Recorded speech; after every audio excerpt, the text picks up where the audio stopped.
DC Family Whiz Kids, what is going on? Welcome to another episode of Is That a Whiz Kid podcast. I am your host, Miguel the DMV Whiz Kid. Don't forget to hit me up on Twitter at DMV Whiz Kid and on Instagram at DMV Whiz Kid. And to check out my podcast and any article on the Wizards, check out nutsandboltsports.com along with any other sports that you want to check out. NFL, baseball, hockey, soccer, whatever. It's all on nutsandsports.com. They got you covered. So let's get right into this podcast because honestly, I was thinking about making this podcast after our 5th game, and then I kind of wanted to expand it to the 10th game because I feel like after 10 games, we have a really good feeling of, the direction that the team is headed in and how they've been playing. But after last night's loss to the Pacers, I decided, look, I can't bite my tongue any longer. I got to speak on it. And so here we are and here we go. Let's do a little quick recap on the first 7 games of the season because that's where we are right now. The Wizards are sitting at 2-5, and we started off our season on a 3-game road trip. So we opened up our season on the road against Dallas. It was a tough game for us. Luka Doncic has been playing at another level this year. Basically how he ended it last year, he's just stepping it up, man. That guy is a walking bucket. Like, there's nothing you can say about it. His jump shot is so sweet. It's crazy. Give you a cavity in your mouth. You can't even watch him play. He was giving us problems all night to the point that Bill was like, all right, clearly nobody can stop him. Let me step up and be the guy. Bill was going at him. They were going back and forth for a little bit. And it even caused Bill to get ejected from the game. Yeah, ejected from the very first game of the season. And it was probably the softest ejection I've ever seen in my life. Like, literally. It wasn't even an argument. Like they called a foul on Bill. I guess him and Doncic kind of bumped into each other. A light bump, nothing crazy. And they called a foul on Bill. The ref looks at Bill. Bill looks at him back. Bill waves him off like that's a horrible call. I guess the ref just had enough of it. Boom, tossed. Kicked him out the game. Now, that was really with a minute left in the game, and the game was kind of over at that point, so it didn't hurt us too much. But still, he got ejected in the very first game of the season. So that was kind of like, whatever. So we end up losing in Dallas. Then we go on to OKC, and we play a really good game over there. Our young team, they looked motivated, and it was really a battle of 2 young teams, right? Outside of like Beal, who's kind of a vet at this point in his career, and Chris Paul, who's definitely a vet in his point of his career. Everybody else on the court was really young, and we were just a better team. We out-hustled them. We had a good shooting night, and things were just clicking for us, and we pretty much dominated the entire game. I think they didn't take the lead after like the second quarter or something like that. So we were having a really good shooting night. Things were clicking offensively. We did just enough on defense to contain them, and we ended up coming out with the win and to grab our first win of the season. Then we move on to San Antonio. San Antonio, always a difficult place to play, especially for us. The big headliner going into the San Antonio game was, of course, that the Wizards haven't won in San Antonio since like 99, I believe. So something crazy, you know what I mean? It's like we're talking about we're talking exactly 20 years. Yeah, we haven't won in San Antonio in 20 years. So think about that. Think about that. That's a long time. We're talking about 2 decades we haven't won in San Antonio. Now, I will say this. The fact that the Wizards aren't in the West means that we don't see San Antonio as often.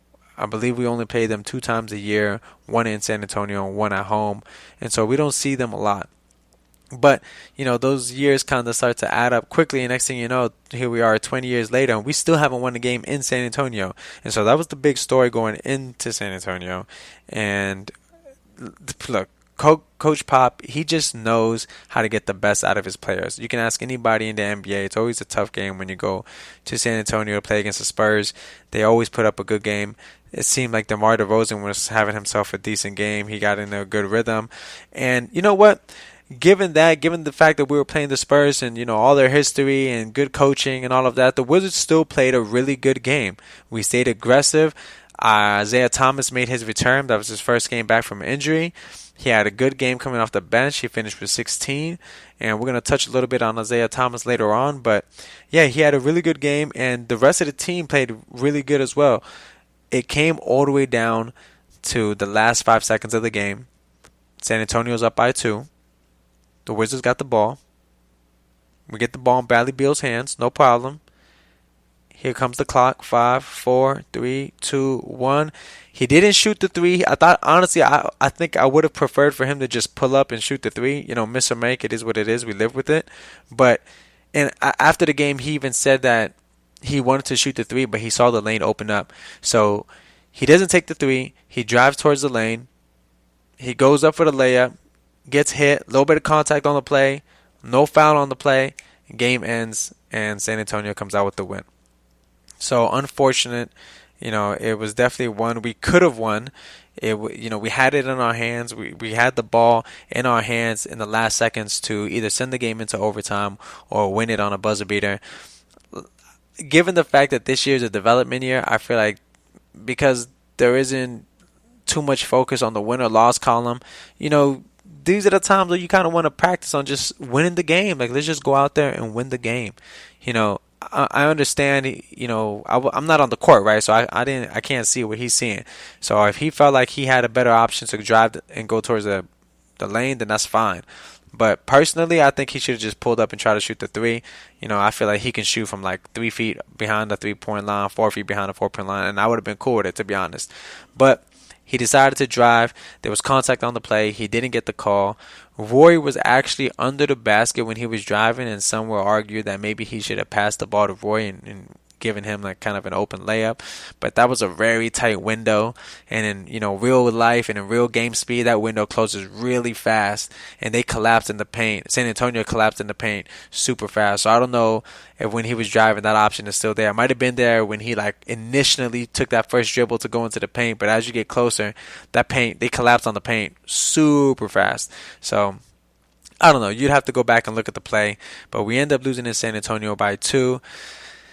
That was kind of a tough one to swallow, but at the same time, given the fact that we played as good as we did, I think it gave everybody kind of like a little bit of optimism. I was like, okay, you know what, this young team that we got here, this young core, they kind of showed out. They showed out. They did their thing against a really good team in San Antonio. DeMar DeRozan was having himself a night. He was shooting well. He was rebounding well. And even Isaiah Thomas, he came off the bench and he was shooting. Like I said, he finished with 16. It gave us the boost that we needed off the bench. So it was a good game. It was entertaining game, to say the least. And for a team as young as we are, that's really what you want. You want to see them play hard. You want to see them fight to the very end. You want to see them do all the small things. And after that game, I think everybody was kind of like, man, you know what? This team is fun to watch. The Wizards are fun to watch. This isn't the team last year that was kind of, we were just like, banging our heads against the floor. Like, why aren't they doing this? Why aren't they doing that? So I think it gave everybody a little bit of optimism leaving that road trip. And so finally we come home, and our first home opener of the season, right? Or our only home opener of the season. I say first, like we got multiple. Our home opener of the season. We're playing against the Houston Rockets. The bearded one, the Brody are both in the building. And it was like good and bad. So if you went to the game, it was probably one of the most entertaining games you've ever seen. The game finished 158 to 159. Yeah, I'm not. Yeah, you look it up if you want, if you think I'm lying, because it sounds like I'm lying. But the Wizards put up 158 and the Rockets put up 159 points. Like, that's crazy. That's crazy. All I can say is no defense was being played. No defense was being played at all. Harden finished with 59. Bradley Beal finished with 46. And it was a back and forth game all night long. Now, I will say I also believe we should have won that game as well. I think if we would have done something on the defensive side, we could have won. But, the Rockets could also argue the same thing. I think if they would have done something on the defensive end, then maybe they would have won. I mean, they did win, but would have won by a lot more. But still, there was just no defense being played, and it was just a straight bucket versus bucket all night long. They get a bucket, we get a bucket, just exchanging buckets left and right. And Beal had himself a really good shooting night. Harden was just going off. Hitting threes and ones. And, it's hard for me not to knock Harden because the things that he does and his ability to score is super impressive. And, he can hit jump shots from wherever. But some of the calls that he gets, and when you watch it in person and even on TV, it's just so bothersome. Like, oh my goodness, this guy, dude, gets the softest calls in the world. And even the point that they got to get ahead, to gain the lead, to win them the game by one was a foul. Was a foul. I believe they called a blocking foul. I'm not sure if it was on Wagner or on Bryant, but it was one. I believe it was on one of our big men. They called a blocking foul, and we were already over the bonus, and they were over the bonus, and so they sent Harden to the foul line. Harden's like, I don't know, 85% from the free throw line. He's money from the free throw line. That's all you need to know. So he goes to the free throw line, hits the both of them like clockwork, no problem, puts them up by two. And then here we go. We get the ball. Don't make the most of that possession. But, even prior to that, prior to those last two plays, really, Beal had a chance where he could kind of give us the lead. And he was dribbling and he just lost the ball on the dribble. Like, he just fumbled it. And that kind of hurt us a lot, too. I'm not going to lie. So, that game also could have gone either way. It didn't go our way. And I think that foul that they gave to Harden was super soft and super weak, but it feels like all the calls that he gets sometimes are super soft and super weak. So I don't know. There was no defense being played at all that game, so that's why I'm like, you really gonna give that call, man? There's nobody's playing defense right now, So it's not like they were being overly aggressive with him or anything like that, But it was a really, really entertaining game in terms of getting buckets and people shooting lights out, but it was definitely probably one of the worst displays of defense I've ever seen in any game in NBA history. It was so bad. It was bad. All right, so we move on, right? We move on from the Rockets. We take a loss, and we go to play against the Timberwolves. Now, we're still in D.C. We're hosting the Timberwolves, and it seemed like our defensive woes just continued. I think maybe they thought that they could put up another 150-plus point game. That didn't happen. The Timberwolves came to D.C. and they just went to work on us. They dominated us in the paint, 56-24. They just outworked us in the paint. We let them shoot 54% from field goal. Any team that shoots over 50% from field goal, I mean, those are really, really high chances. That means they're getting buckets. And just from looking at how many points they scored in the paint, they were all easy buckets, putbacks, layups, dunks, stuff like that. And so we just weren't working hard enough. We didn't play any defense that game. We didn't have the lead not once in that game. So, yeah, the Timberwolves came in there and just worked us. They came in, they dominated from start to finish, and they gave us another fat old L. So at that point, we're on a 3-game losing streak, and is obviously not what we want. In our season, in the Wizards season preview, I spoke a little bit about how the Wizards, they can't settle for single game wins. If you want to be productive, you want to have a good season, you have to be able to string wins together. And going the opposite way, then now they're stringing losses together, and you got to be able to nip that in the bud kind of early, because a 3-game losing streak easily turns into a 5-game losing streak, and next thing you know, you're already 6 games, 7 games, 8 games that you've lost in a row, and that's just... that's tough, because now you're starting to look at each other like, dang, what are we doing?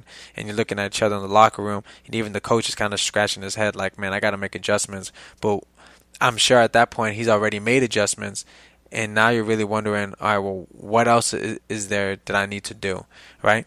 So we take that loss to the Timberwolves.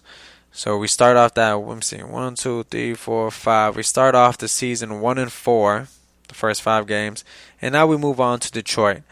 We're still playing in D.C.